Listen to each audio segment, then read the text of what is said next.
Alhamdulillahi Rabbil Alamin. Allahumma salli ala Sayyidina Muhammad wa ala ali Sayyidina Muhammad, amma ba'd. Al-faslu tsani fi tahdhir min hawa nafas. Pasal kedua tentang hawa nafsu, bait ke-14. ولا أعدت من الفعل الجميل قيرا ضيف ألم برأسي غير محتشم ولا أعدت dan tidak menyiapkan. A'adat hayat. Siapa yang a'adat? An-nafas. Hawa nafsu minal fi'lil jamili, dari perbuatan yang baik. Kira itu menjamu tamu. Sini yang dimaksud dengan tamu itu masih pembahasan kemarin itu, uban rambut. Kira baifin, menjamu tamu. Alamma nazala. Nazala baifu ya bertamu artinya. Turun tamu maksudnya bertamu. Alamma yang turun biraksi, di kepalaku, ghairu muhtashimi, tidak malu-malu. Maksudnya si hawa nafsu itu sudah tahu rambutnya mulai beruban, tapi tidak malu melakukan hal-hal yang dilarang oleh Allah, dan tidak bersiap-siap untuk menghormati tamu. Maksudnya menghormati tamu dengan apa? Ya, dengan ibadah. Alhasil, ini masih tentang melawan hawa nafsu. Sudah berkali-kali saya bahas, tidak ada obat untuk melawan hawa nafsu kecuali mujahadah. Sudah tidak ada. Ya cuma itu. Taufik dari Allah, hidayah Allah, ya kita dibikin mau mujahadah, dibikin bisa mujahadah. Kalau itu benar. Maksudnya bagaimana?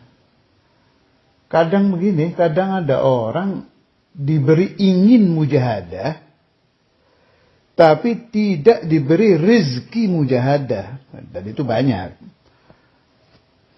Kawan-kawan saya, kalau lagi ngobrol, itu saya kepingin bisa istiqomah qiyamul lail. Saya kepingin bisa istiqomah hatam dalailul khairat. Saya kepingin. Terus muncul itu iradah, keinginan, tapi tidak terjadi. Kenapa tidak terjadi? Tidak diberi rezeki mujahadah. Kalau Anda bertanya kepada saya, bagaimana caranya diberi rezeki mujahadah? Minta sama Allah, nggak ada lagi sudah. Tulubu minallah. Supaya permohonan kita diberi rezeki mujahadah, dianugerahi oleh Allah Azza wa Jal, sallu ala habibillah. Ya kembalinya ke sana lagi.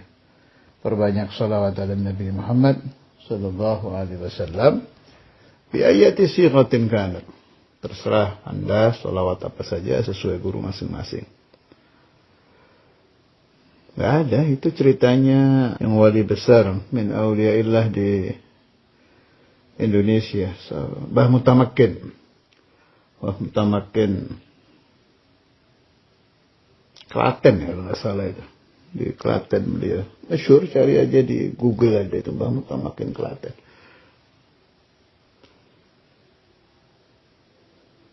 Itu luar biasa itu riwayat itu, jangan dianggap riwayat biasa-biasa saja. Itu riwayat luar biasa.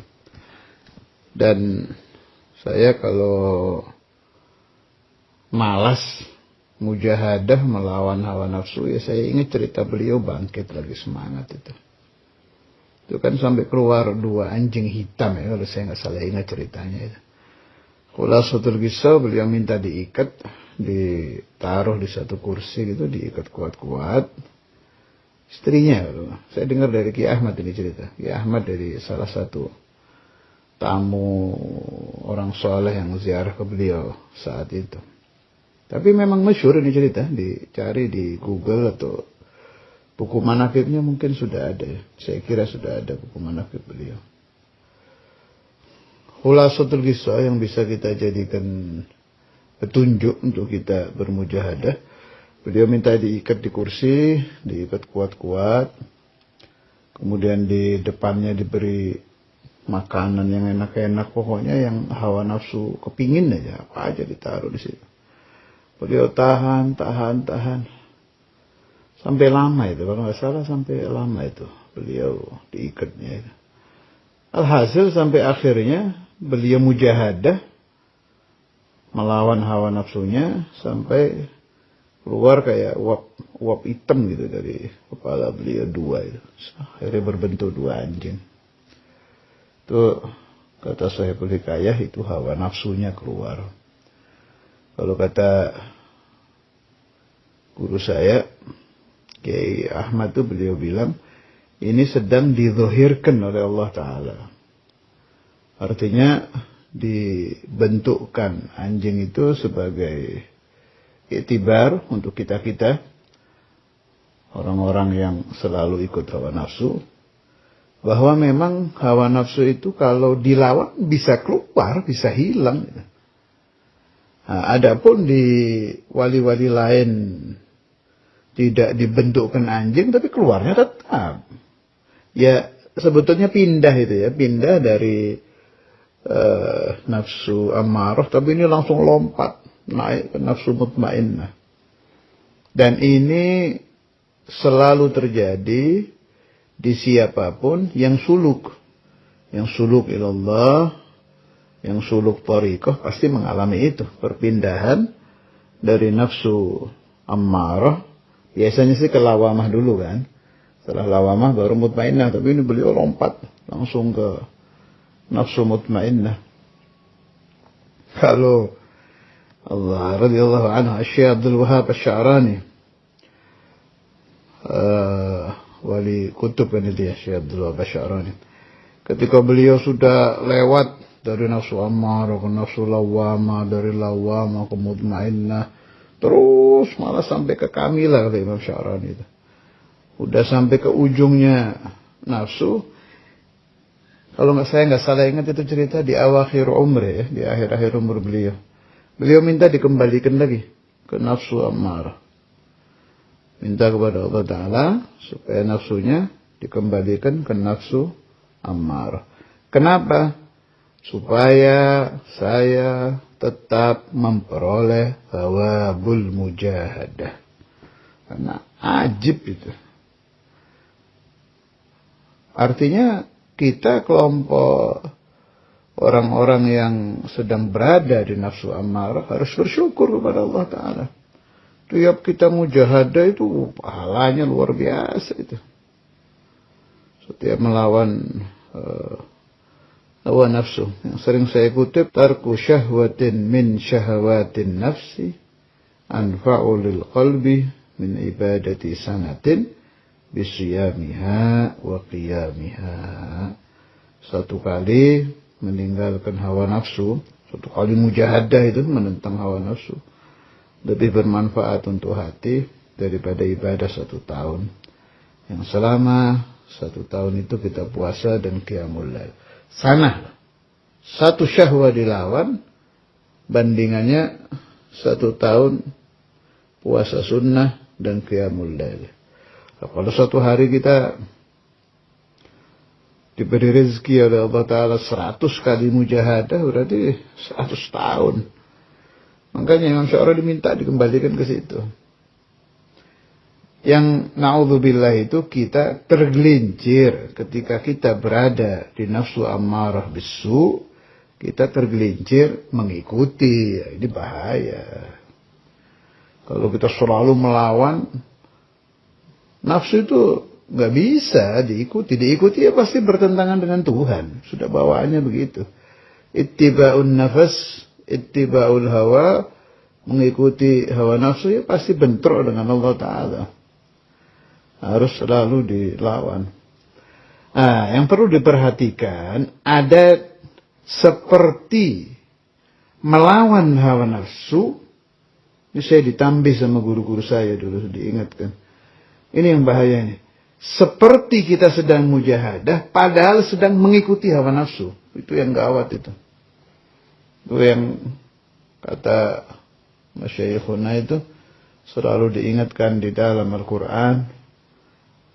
Wahum la yash'urun. Mereka tidak mengerti bahwa mereka sedang bertentangan dengan Allah. Di ayat lain apa? Alladzina dhalla sa'yuhum fil hayati dunya wa hum yahsabuna annahum yuhsinuna sun'a. Artinya si salik ini merasa baik, merasa sedang mujahadah, padahal dia tertipu. Dia sedang mengikuti hawa nafsu tanpa dia terasa. Contohnya bagaimana? Tiap hari itu. Contoh yang sering saya renungkan itu, kalau orang sedang enak membaca wirid, enak membaca sholawat, enak membaca amalan harian. Saya nggak bisa ninggalin ini enak ini rasanya ini. Padahal gurunya, mursyidnya, guru gimana mursyidnya, memerintahkan si salik ini melakukan hal lain. Khidmah kah atau suruh ta'lim yang berbeda dengan amalan tadi. Wah, itu rata-rata itu. Rata-rata dia menyangka sedang mengikuti Allah, mengikuti ajaran hak, padahal sedang bertentangan. Makanya, karena sulitnya membedakan hal-hal batiniah itu, para ulama ahli tarbiyah membuat satu kaidah, udah gini saja. Selagi kamu belum sampai kepada Allah, ikuti mursyidmu. Selesai. Sebab sebelum kamu menempuh jalan itu, si mursyid sudah menempuhnya. Maka mursyiduka a'lamu minka. Selesai sudah. Kalau bahasa orang sekarang, jangan sok tahu lah. Jangan merasa lebih benar pahamnya daripada si syekh. Dan si mursyid ini macam-macam. Anda membaca kitabnya Imam Ghazali, ya mursyid kita. Anda membaca kitab Imam Sya'rani, ya mursyid kita. Alangkah baiknya memang orang yang memiliki seorang mursyid thariqah yang masih hidup di alam dunia. Sebagaimana yang diucapkan Imam Al-Haddad radhiyallahu ta'ala anhu, wala budda min syaikhin tasiru bisayrihi ila Allah min ahli qulubiz zakiyati.